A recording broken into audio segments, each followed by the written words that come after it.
Hello and welcome to Center Stage, a series brought to you by The Workbook, spotlighting the most innovative people and technologies shaping the future of film, television, commercials, voice, all sorts of stuff. I'm your host, Trevar Fox. Today we have a truly global gathering at the table. Joining us are the presidents of 4 of the most important advocacy organizations in the voice acting world. First, we have Tim Friedlander, president and co-founder of NAVA, the National Association of Voice Actors, the US-based nonprofit that started it all. He's also voiced notable characters like Eris in Record of Ragnarok, Daigo Dojima in Like a Dragon Infinite Wealth, for which he won a 2025 One Voice Award, and Longcaster in Ace Combat 7. We also have Tanya Buchanan, president of CAVA, the Canadian Association of Voice Actors, who is also the owner of Tada Voiceworks voiceover talent agency in Toronto. She works professionally as an agent and industry mentor. Joining us also will be Simon Kennedy, president of AAVA, the Australian Association of Voice Actors, who also actively advocates for the rights and interests of voice professionals, especially concerning AI and industry standards, and is a versatile chameleon in the industry, voicing characters for Disney, video games, and animated series. And last but not least, we have Memo Sauceda, president of LAVA, the Latin Association of Voice Actors, representing Spanish-speaking voice performers worldwide. He's also the former SAG-AFTRA Miami president, as well as the official Spanish voice for Mel Gibson, Yo soy William Wallace, John Travolta, and Kevin Costner in Latin American Spanish. Together, these organizations are on the front lines, fighting for fair rates, education, and protections against exploitative AI on behalf of voice actors across the globe. And AI is exactly what we'll be digging into today, what it means for the industry, what's at stake, and where we go from here. Without further ado, let's get into it. Hello, everybody. Thank you so much for being here today. Great to be here. Could we get everybody to introduce themselves and tell everyone where we're coming from today? Absolutely. I'll jump in and start. Tim Friedlander, National Association of Voice Actors, coming to you from Los Angeles. Hi, I'm Tanya Buchanan in Toronto, Canada, and president of the Canadian Association of Voice Actors. Yeah, hey, I'm from down under the equator here. This is Simon Kennedy, and I'm the president of the Australian Association of Voice Actors. And I am Memo Sauceda, president of the LAVA, the Latin Association of Voice Actors. And we're missing, though, one group because they just launched 2 days ago, which is the New Zealand Association of Voice Actors. And they are brand new. I think they are 48 hours old at this point. So they did not exist when we scheduled this meeting, but they do exist now. So hopefully we'll see them in the future. And what's the acronym for New Zealand? Do they? NZAVA. And okay, cool. It doesn't roll on the tongue quite as well as everyone. Oh, it's pretty cool though. We'll get them on the next one.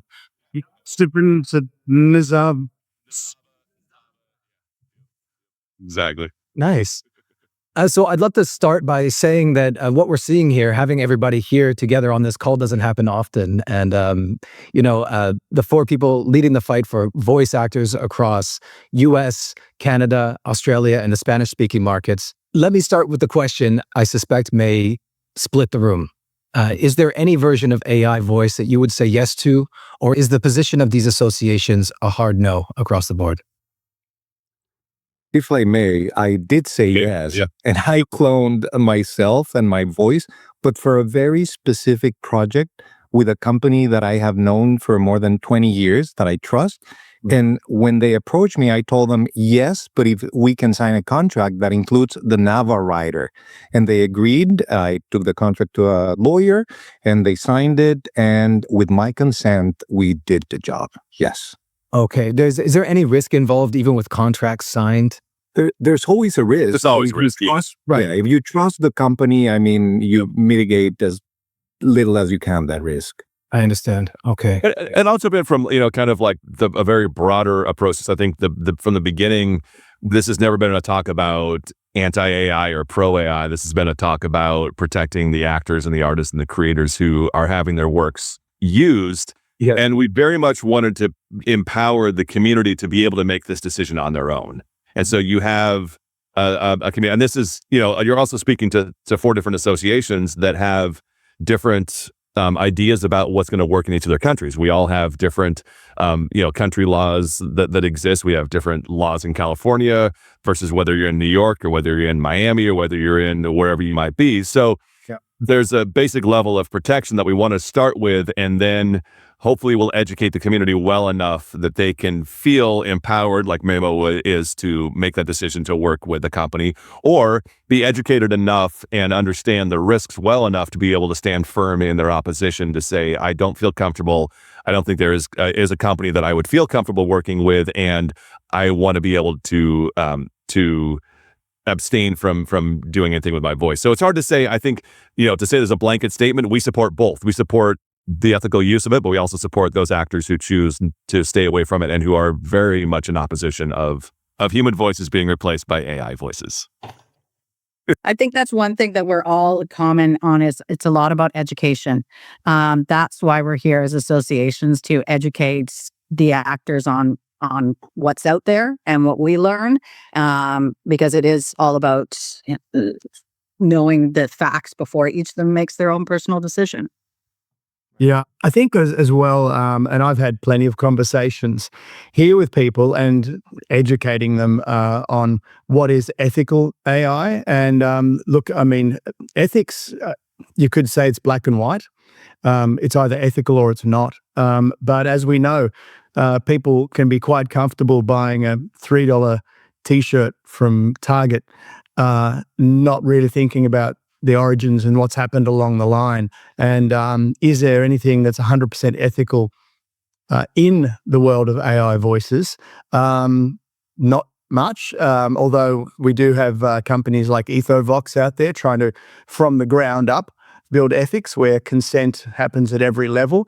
So we are generally against unethical AI.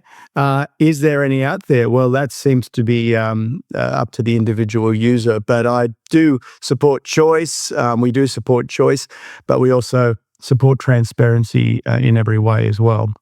Right. So what are some examples of ethical versus non-ethical? I mean, obviously signing contracts and having permission to use the voice, I guess, versus stealing someone's likeness. Is that kind of the most common?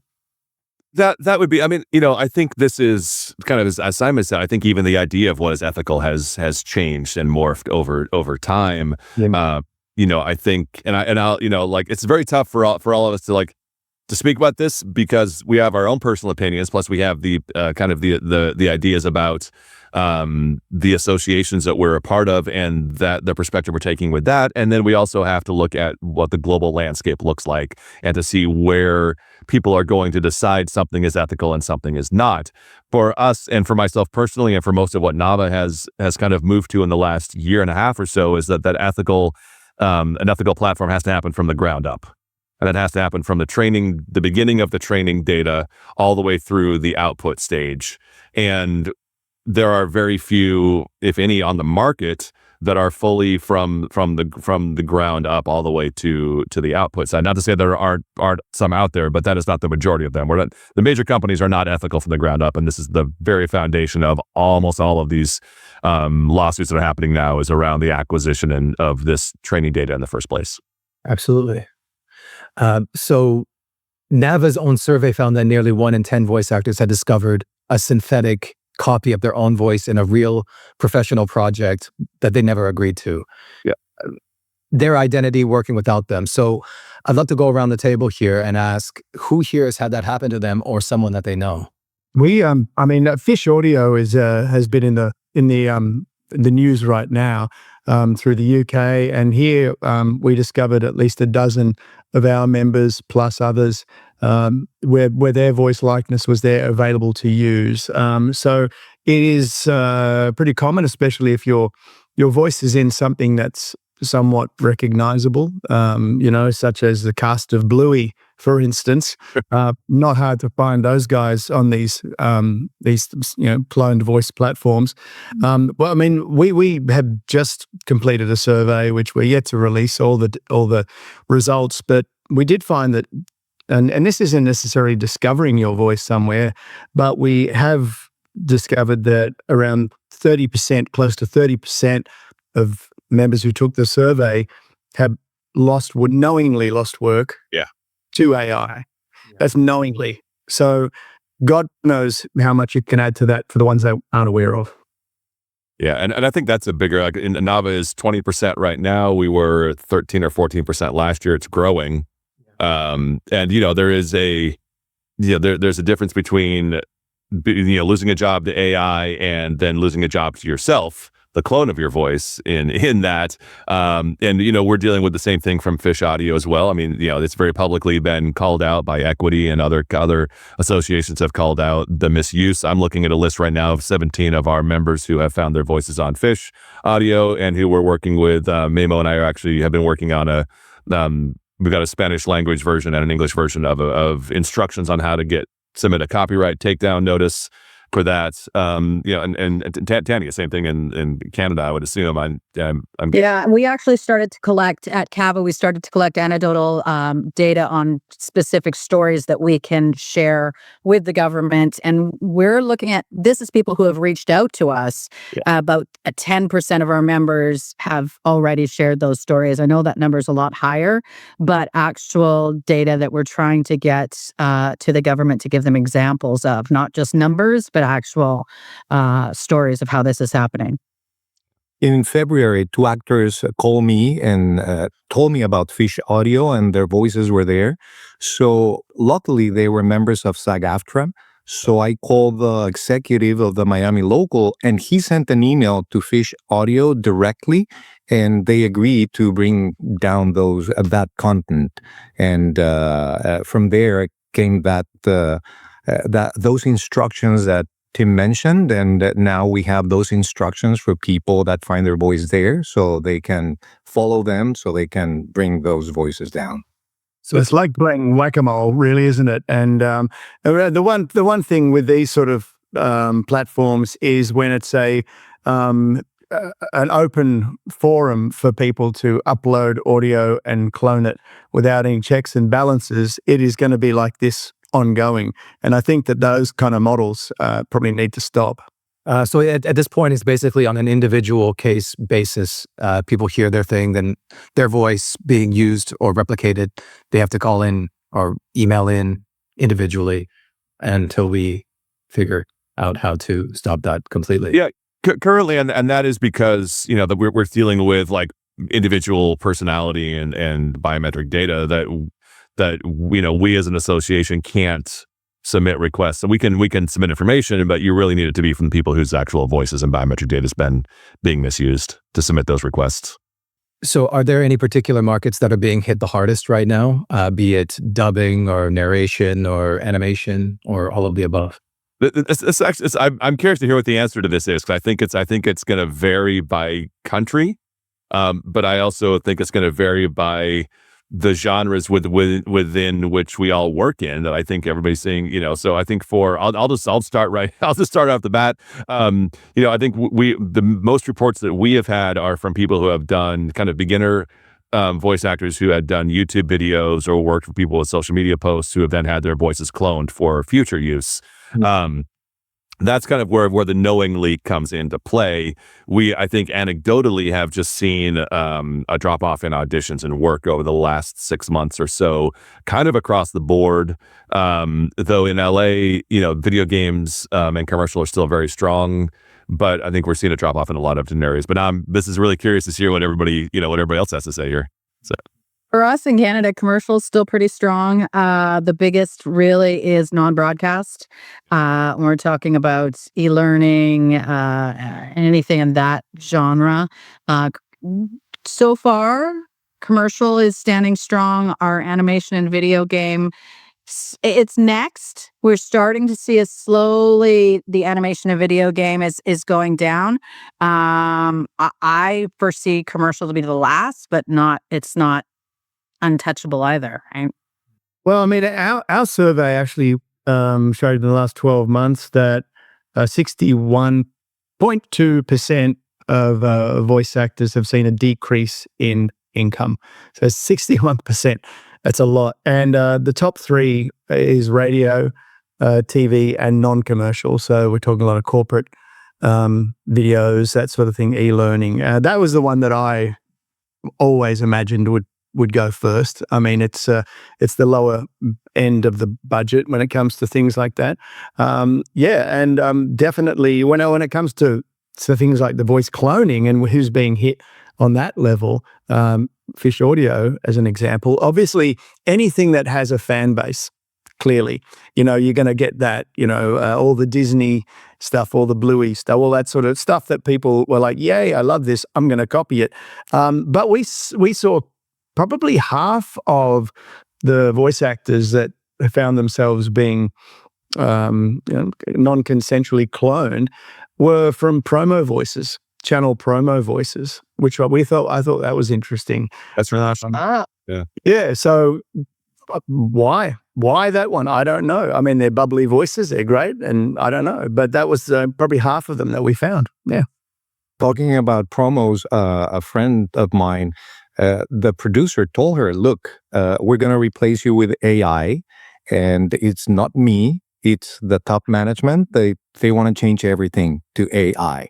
So they did, but then they came back to her because the AI didn't work exactly as all the demos that we see on the internet. So yeah, we're going to lose some jobs, but in the end, everything will be stable in the end, and we will have some niche voiceover work and some work that is never coming back. Yeah, and it's interesting, Simon, that you mentioned radio, because it's, at least in the U.S., that has been going away for such a long time that I think I hate to say we accepted that it was already kind of gone, but there was last year, I think a year ago, an entire radio station, an entire radio company conglomerate moved 132 of their stations to AI voices. That's 132 stations, not just actors, but 132 stations. And so it could have been, a few actors in there handling a lot of those stations. But, we've kind of talked a lot, and we've kind of started to look at in the last year or so, this differentiation between voice acting and voiceover. And as much as we've always kind of discussed them as the same thing, I think we're starting to see a differentiation between something that is just information, which is just a training video, which is just voiceover. I need to have a voice that is going to go over this video that will keep somebody at least paying attention, to voice acting, which is emotional content and context and everything in all the work we do. Now, that many people would argue that a really good industrial video is good voice acting, which is what keeps you engaged. But a lot of time, you can only talk about, torque wrenches and 3/4 inch nuts so long with the, emotional context before it becomes information, right? So I think there's somewhat of a differentiation recently. Now, I know a lot of people who can make torque wrenches and nuts sound pretty sexy, but and radio in Australia, I mean, and I think probably everywhere, is definitely treading water right now. They're in a real flux at the moment, because of the Spotifys of the world. Young people aren't tuning into radio like we all did. And there's a couple of radio networks here who are really, having financial issues. And they're the ones who are instigating the talk of, let's either use very low cost voices that we can source somehow, or AI voices, and they're giving directives to their production departments to avoid talking to agencies as much as they can, because they want to go cheap or free, one or the other. And I do think then there's some who aren't, who are sticking with the voice actors, and I think we'll see the quality, the cream rise to the top, because it's a medium that is all about human connection. And if they take the humans out of their medium, they've really got no point being around. Because people are wanting to hire cheaper voice actors or free, a move towards non-union actors, is that something that you're all seeing? Is that a global? That's been happening for decades. That's not there's been a race to the bottom. You could, depending on how far back you want to go with this, you can trace this back to the SAG-AFTRA strike of 2000, where we saw the first non-union work kind of really become viable, to the rise of the online casting platforms where anybody could become, could do this.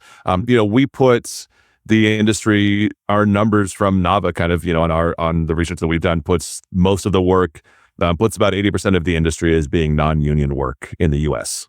Okay. And I'm not saying that that's non-union actors, saying that is where a lot of the work happens to be. So you have, union actors who work on non-union jobs. You have FICOR actors. You have those who live in right-to-work states. So, but we find so much of this work has become non-union right now, and that union density is tough. Like, it's very hard to get that back. It's cultural. It is political. It is, it's like sociological discussions around the value of collectively bargained agreements and unions and partnerships and stuff like that. I mean, the fact that the four of these groups are here, I think, speaks really highly to the need, the desire that people have to help be better represented in this industry as a whole. Okay. I thought that was a much more recent thing. So that's news to me to know that that's been going on for 25 plus years. Yeah. Okay. Your four associations represent very different legal and regulatory environments. How are you working in conjunction with one another? Ooh, you're sharing information. Yeah. Whatever NAVA does, we share to Latin America, all the countries in Latin America, and whatever happens all around the world, we share with them. Okay. And you can actually see inside the corner of Simon's screen right there is UVA. So that's United Voice Artists, which is a group that we started, NAVA and a few other groups. Memo was one of the founding members there with a group called AAVA in the very beginning to kind of help work on the EU AI Act in early 2023. I think this is, one of the things that we're finding around this is that this is a global concern, because any one of us could be working in any one of the other countries at any given time. We're working with clients in other countries. So we have to look at all of those different regulatory concerns, and it becomes a very broad, I think this is where, we discussed this idea less around regulation and more about artist rights. I testified yesterday, and the very first thing I said was, I am not here to talk about regulating AI. I'm here to talk about protecting artist rights. And if you talk about protecting artist rights, that goes across all, that crosses legislation, it crosses borders, it crosses boundaries, and we can have that discussion and leave the regulation to those who want to regulate. Give us the rights to what we do. And then you've got a completely different discussion than what's happening currently in the world. What does winning actually look like? Is it legislation? Is it contract language, consumer pressure, or some combination of those? And do you all agree on what that is? Yeah, wow. I mean, we've talked about in our committee, in our group, we've talked about getting a win. We talk about getting a win, and I mean, and I don't want to discount anything that we've done as that not having any success, because I mean, the last couple of years we have united voice actors in this country. We have started conversations about voice acting that never happened before. That is a win. But what is an ultimate win? We definitely, I will put it down to two things. One is definitely protection of everybody's biometric data and everyone owning a piece of themselves to say, you can't do that with my voice. That doesn't actually do anything to stop the bleed of work that we're seeing. It won't stop the hemorrhaging there. But a win in that world would be some, for us, mandatory labeling of AI-generated content. We think that's a win for consumers. We also think it's a win for performers, because then we're not competing with AI then. AI has to show its hand, say, this is what I am. They're not the same as us. And that would be a win for us, because we think it would probably stop a lot of advertisers, and that is where a lot of our work comes from. A lot of advertisers using AI-generated content, and we think that would be a win for us. So a win for consumers, a win for performers. New York, I believe, just passed a law that requires mandatory labeling of human AI-generated content. However, not in audio. So yeah, it went. Actually, I think it went into place today, or recently, and it explicitly excludes audio only. So close. Yeah, so close. I mean, I'll jump in on this. I think I'm going to echo what Simon said. I mean, again, the fact that we have these four groups here, I think, is a win. I think the fact that UVA exists is a win. I think the fact that that there is discussion and people are pushing back against the unauthorized use of music and video and audio in the general public is a win. I think we all have to look at what is going to be needed for our community. For us in the U.S., we don't have a federal right to our voice, image, name, or likeness. And so that's our big push to even become, on a very foundational level, somewhat equal with many of the other major countries out there, to have the right to our biometric data.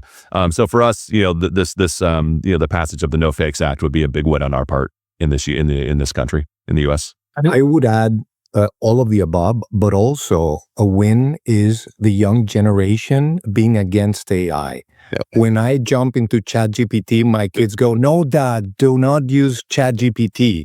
And then my kid just graduated last month, and he was complaining about the photos being retouched with AI. And at first I couldn't see it, but then when you amplify them, they look like wax figures, and the people in the back are like this, like all the faces distorted. So they asked me to call the school to tell them to give us the raw photos, not the AI generated. So if the new generations understand that it's different, then that's a win.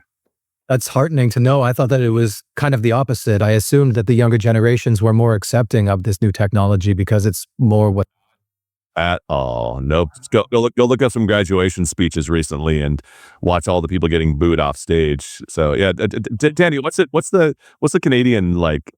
I know we've talked about this a little bit. I know it's kind of like this mix between. Yeah, well, we've had some recent, the problem with us, when you talk about a win in Canada, is we just had the National Strategic Plan for AI just came out. It was supposed to come out in November from our Minister of AI.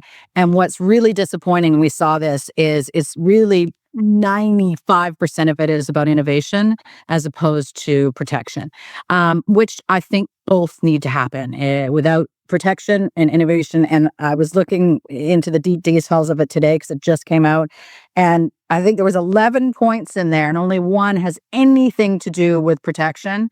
There was no, and they did not.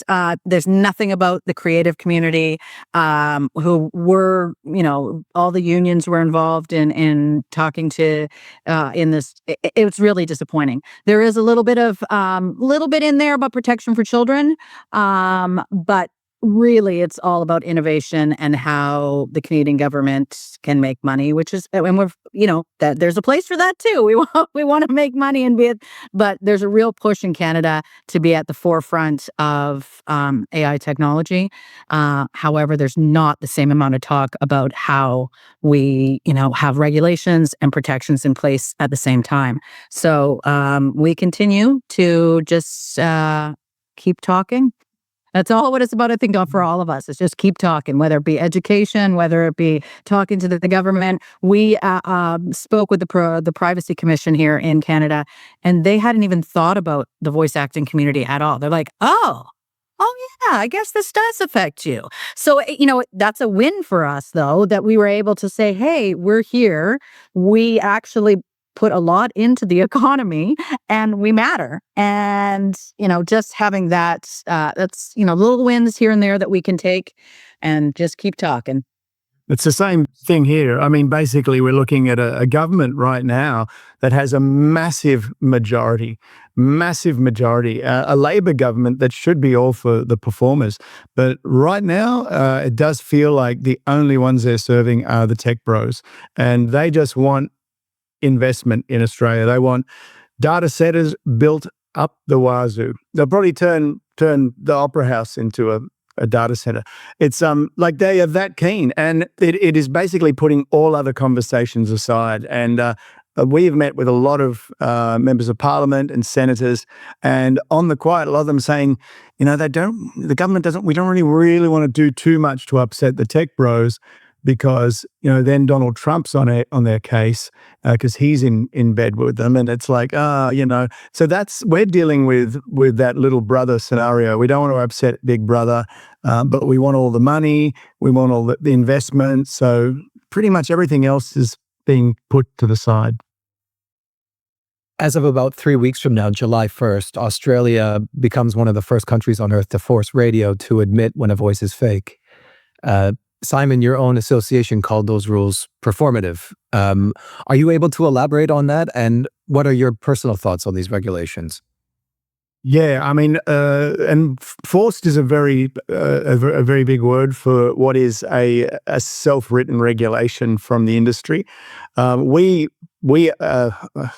guided their hand towards including AI transparency in radio. We pushed them as hard as we could, and what they came up with was, I think, performative, very much. Look, we're doing something, and the very, very most any radio station or network has to do to disclose that a radio announcer is an AI, voice or whatnot, is to have a mention on the website. Now that, I mean, is pathetic, because I don't know anyone who listens to radio who's ever gone to the radio station's website. I mean, that's not how you consume radio. So it is very token. We think it's atrocious. It doesn't, and also there's no requirement when it comes to music or advertising or even news or emergency information. The only thing it actually covers are the hosts of shows. So really, it's performative. The AI companies building these tools would argue that they're expanding access to voice content, lowering costs for small creators, and democratizing production. How do you respond to that framing, and does it have any merit whatsoever? They're all great talking points. I think the data shows that it's not cheaper, it's not quicker, it's not better. There's lots of research has come out over the last 2 years that says it actually is more expensive to use an AI voice. It takes longer to get what you want with an AI voice, and the quality is not better. And when you look at this idea that we look at the transparency, the majority of people will reject when they know it's AI generated. They will reject that. So I think that is pretty ridiculous. This idea of democratization, I think, is one of the worst arguments that you could possibly make. First of all, you have to have electricity, you have to have a laptop or a computer, you have to have access to the internet, and you have to be able to afford to pay for these services and to continue to pay for these services throughout the duration of wanting to be that. If you want to really talk about this, pencils have been democratizing art for thousands of years. Musical instruments have been democratizing music since the invention of the guitar. You buy a guitar, you're not going to every time you want to go write a new song, you don't have to pay for that guitar again. That's not democratizing art. Democratizing art is building up public education for arts and music in the schools. It is creating a culture that values artists and lets people who want to be artists actually become artists as human artists in this industry. So the idea that it democratizes art, I think, is about as far away from the reality of what it actually does. It actually puts a gate around this and makes it harder for most people who don't have the resources to actually become artists. I hate that democratizing argument so much, because if AI democratizes art, then we should be able to put running robots into the Olympics and democratize sport. I mean, that is the same argument, and it is absolutely pathetic. And I'm stealing that, Simon, just so you know. I'm going to usually credit you. I will credit you for this one, but stealing that. I'm building a running robot now because I'm heading to the Olympics. Let's do it. Yeah, gold is yours. Voice is something that's super intimate. It's identity and how we recognize people we love. Does the AI voice conversation feel different to you than, say, AI-generated images? And should it? It shouldn't. But for example, there's a lot of voice actors that, of course, are against AI, but suddenly they put an action figure generated image of themselves. So it's like, guys, I mean, do you see the problem here? Yeah. I think it should be. I don't think there on the surface it's not a difference, but you're absolutely right. And there are many people who do on camera who have no problem doing AI generated voices, and there's people who, again, as Memo said, there's voice actors who will then use AI generated headshots or AI generated memes, whatever the most current flash in the pan is for AI generated content. They'll jump on the trend and go with that, which is images. And I think it feels different. It shouldn't, but I think it is different for many people. Three of you are professional voice actors. Could we go around the room and have everyone break out their favorite accent or impression that they have in their back pocket? I'd love to hear what everyone has. Man, I just like the joke about me is that all my characters just sound like me. Everything I do just sounds like this. So that's, my favorite character though. I did Pro Bowl writing on CBS for 4 years, where I was a promo voice for Pro Bowl writing, which is great. But I'm also, my little secret hidden gem is I'm the voice of Blue Beetle in the Blue Beetle movie. At the end of Blue Beetle, I'm actually Ted Cord, but I'm uncredited at the end of the movie because I'm an ADR actor in it. But but I'm the actual voice. Yeah, my favorite one. So yeah. Do you have a favorite line from that you're able to share with us? I think I only had like 7 words. I don't even remember any of it. But yeah, it was just like, that's me. I'm Ted Cord. I think that's all I said. And it just sounds like me. Everything I do sounds like me, so. When you got pipes like that, you don't have to put on anything. You can just come out there and just speak into the mic. Big bucks. What about you, Memo? I'll say it in Spanish. Please. Soy Batman. Because I dubbed Michael Keaton in the first Batman movie. Oh yeah, there we go. Oh, that's my Batman. So that's incredible honor. Wow. Yeah, that's amazing. Yeah, that's very cool. It's funny. I grew up wanting to do animation and nothing but when I was a kid, and just impersonating all of the Warner Brothers Looney Tunes characters, the whole thing. Doing all that. I loved it, and then I realized that's like that much of the work that's out there, and it's mostly just me sounding like me. But fortunately, as a stand-up comedian as well, I do get to muck around with the voices. But and I'm not an impressionist as far as that's not me on stage all the time. But if I was to do a voice, I would do the greatest voice you ever heard. It would be so great. Even though I look like Stanley Tucci right now. Dude, your gloves. Stanley Tucci being Donald Trump, I think is great. The Tooch. Wow, that's not an easy one. There's a lot of people that do that accent, but not locked in like that.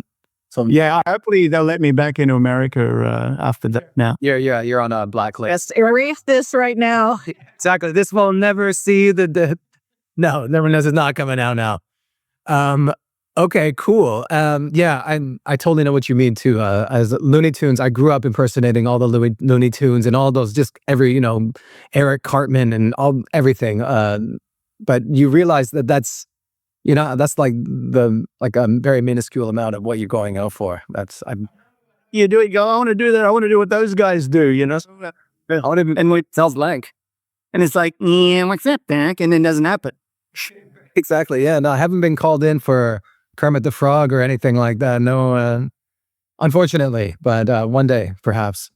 As an agent, I hear that all the time. They're like, I want to be, Donald Duck. And I'm like, but there is a Donald Duck. So, Exactly. You have to wait for him to pass before they even start searching for a new one. Yeah. No. And I'm like, there was like, can we kill off Matthew Lillard for a second so I can, oh yeah, my little buddies. Just give me a go. Yeah. Come on. Give me my chance. What is the most human, gloriously unclonable thing your voice can do that no machine will ever get right? Is there anything that you can do that could never be recreated? Choice. The choices that I make based on all the things that I have lived and all the things that happened to me that day up to that precise moment. In AI, in computers, you have a number of possibilities, but to be able to have an infinite number of possibilities based on what you lived, I think that's going to be very difficult for AI. Human experience, right? Human experience. There it is. I don't think AI will ever be able to feel anything about the words it's saying, and I'll never feel any competition, I don't think, from AI when it comes to really bringing heart into a script. And the fact that I could probably start a sentence here, in a tone that I'm just thinking about the stuff that I've got to get done for the rest of the day, and then I can continue that sentence with the thought of people who I've lost in my life. And I don't think that AI could bring that ever. Yeah. Yeah. I'm gonna slightly differ on this one and go with it'll never know when not to say something. And the power of silence, AI will never know when to not speak. And we as humans know when to shut up. So Yeah. Won't know when a pause means something. You went deep, Tim. Yeah, this is good. This is getting clipped on social. I like this. I spent a lot of time thinking about this stuff these days. If you hadn't noticed, I'm stealing that one too. Yeah, steal it. yeah. I heard a new one today. You can all steal this one. Is that Gen AI is actually like fire when it is controlled and baking your dinner and keeping you warm. It is the lifeblood of this world. And when it is burning down a forest, it is absolute destruction. And right now, it is burning down the world. I know. And it still hasn't cured cancer. Has not cured cancer. Nope. Yeah, we just wanted to do our dishes and laundry and bake dinner. It's like, what? Like, let me do the voices. This is all that. That's the fun stuff. That's what I live for. That's what we're here for. I did hear someone say that getting getting AI to create art for you is like getting a robot to have sex for you. It's like that's the good bit. That's what I like doing that stuff. I enjoy that. I want to do that. I get that right. Yeah, when we get the Olympic robots and the sex robots, I'm like, I love that. Do you have any games or shows or movie recommendations that you're in love with right now? Anything that you're able to share with us? Hamnet. Oh, yeah. Oh, I haven't seen that yet. Yeah, that was beautiful. Jessie Buckley is incredible, isn't she? She's one of the best. She's like, I don't even want to say she's the new not Barbara Streisand, Meryl Streep, because she's doing her own thing. But everything she does, I think, is incredible. Yeah, Hamnet. Beautiful. I just binge watched The Pit, both seasons, top to bottom in 3 days. It was it was the only 3 days. It's the only 3 days I've watched TV in the last 4 years. So that was it. You got to get it in this tiny window. Phenomenal. Yeah, absolutely phenomenal. I was unexpectedly surprised by how good it really was.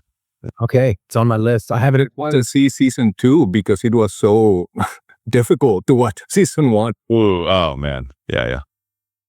I just watched The Girl Who Cried Pearls, which is an animation short that won the Oscar animation. The Girl Who Cried Pearls is wonderful. Really well done.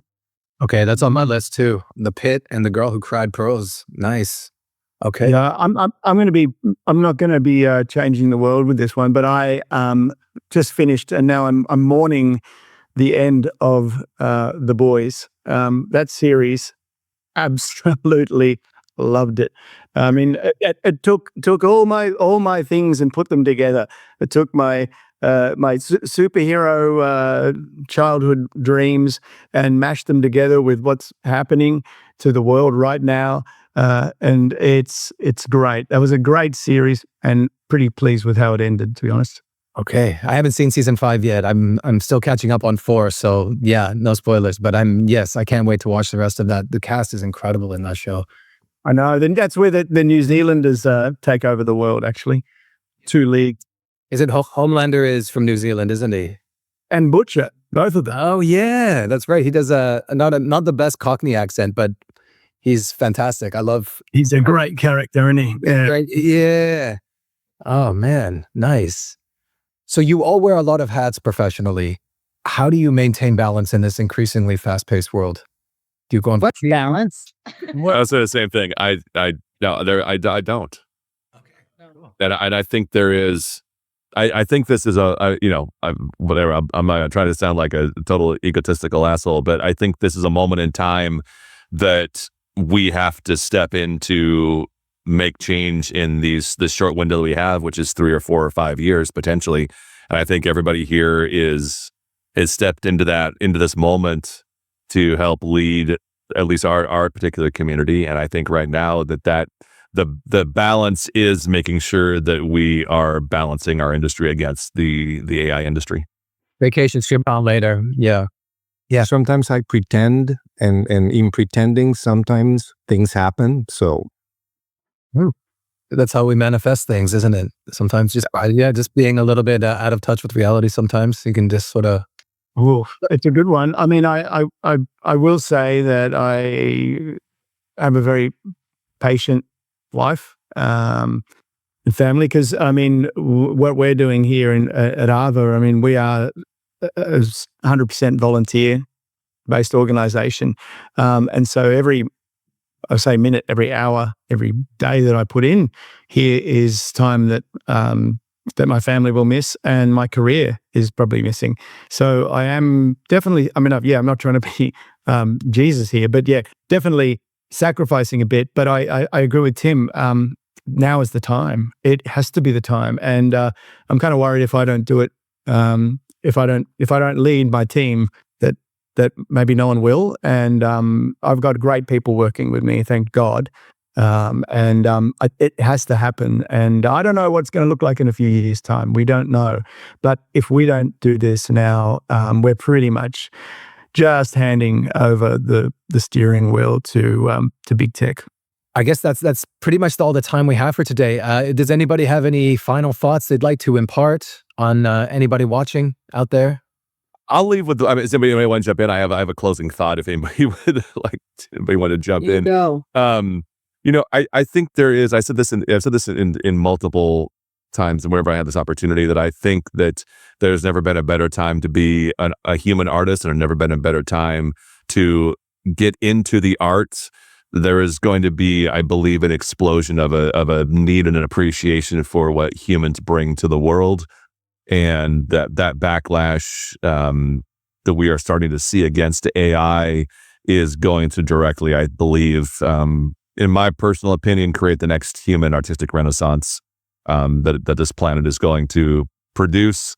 And I think it is going to be big. I think it's going to be strong, and I think it's going to be powerful. Beautifully put. Yes. I think that's absolutely right. That's the silver lining from all of this. And this is all perhaps intended and necessary for us to reach that point. So thank you for the adversity, I guess, AI.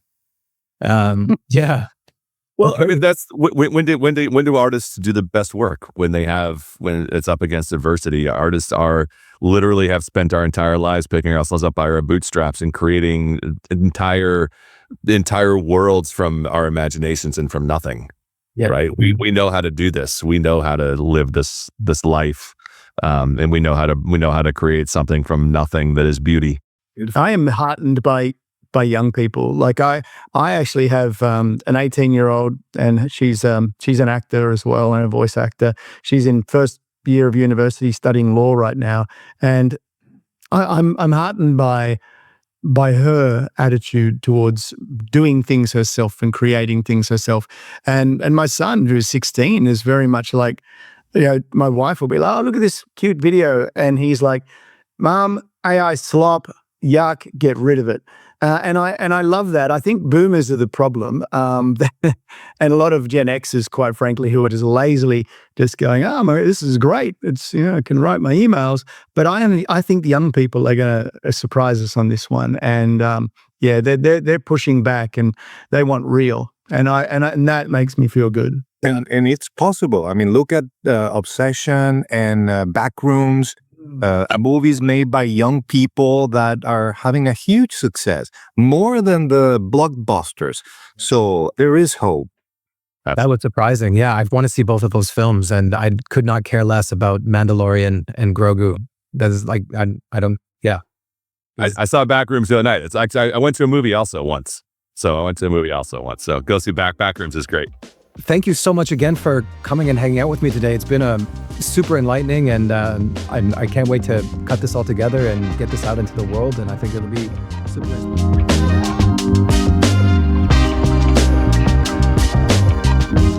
To everyone out there watching, thank you so much for tuning in. We'll catch you next time right here on Center Stage.